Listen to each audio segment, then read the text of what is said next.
Alioune Diop, la revue de presse de ce matin, on va démarrer avec le soleil. Le soleil, très bien. Le soleil, voilà, avec l'envoi des militaires en Arabie Saoudite. Le président de la République, Macky Sall, est contre la récupération de l'armée à des fins politiques. Il a reçu ce vendredi les délégués de quartier de Dakar qui ont apporté leur soutien sans faille à la décision d'envoyer 2100 djambars en Arabie Saoudite. Nous soutenons sans faille la décision de porter le Sénégal à travers sa vaillante armée aux côtés d'un grand pays frère et ami qui est confronté à des menaces terroristes, ont déclaré les chefs de quartier qui ont dit au chef de l'État encore une fois que sa décision vient de traduire une fois de plus son profond attachement aux principes de l'islam et au rayonnement de la religion musulmane, comme l'atteste son très grand engagement à moderniser les villes saintes du Sénégal. Revenant sur la politisation des décisions touchant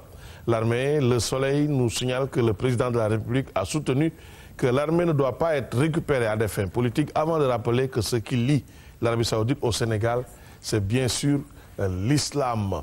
Le Soleil, encore une fois, signale aussi que le président de la République a participé à l'inauguration du mémorial ACT en Guadeloupe. C'est sur invitation du président français François Hollande. C'était l'inauguration du centre caribéen d'expression et de mémoire de la traite et de l'esclavage, communément appelé Mémorial ACT. Il y avait aussi, entre autres chefs d'État africains, Thomas Yahi Boni du Bénin et Ibrahim Boubacar Keïta du Mali. Le journal Le Quotidien aborde aussi le sujet, revient sur cette cérémonie.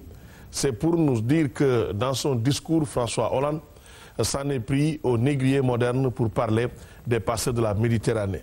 Il trouve inacceptable le sort réservé aux migrants dont les noyades transforment la Méditerranée en cimetière. La question de l'immigration est un enjeu majeur pour l'Europe et pour le monde, a-t-il dit, avant d'ajouter, la France, avec ses partenaires européens, travaille pour recevoir les sinistrés. Dans son discours, François Hollande a expliqué que Haïti, qui a combattu la France pour son indépendance, continue de payer ce que l'on appelle la rançon pour l'indépendance. Mais le chef de l'État français a promis que quand il ira en Haïti, il va s'acquitter de cette dette.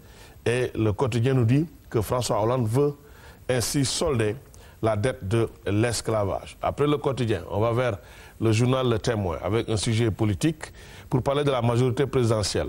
La Ligue démocratique, la LD, se radicalise. Le Parti socialiste, le PS, se range, titre le Témoin, qui nous dit que la crise entre la Ligue démocratique et l'Alliance pour la République semble prendre une nouvelle tournure. Les partisans de Mamadou Ndoye ont décidé de convoquer dans les prochains jours leur bureau politique pour se déterminer par rapport à leur maintien au sein de la coalition présidentielle. Le Parti socialiste, ajoute le Témoin, de son côté, a réaffirmé son soutien au président Macky Sall en indiquant clairement qu'il partage le bilan du gouvernement. Un autre sujet politique avec une interview de Moussa Sy, maire des Parcelles Assainies, dans le Populaire. Dans le Populaire, Moussa Sy déclare « Je ne ferai plus partie d'un parti politique ».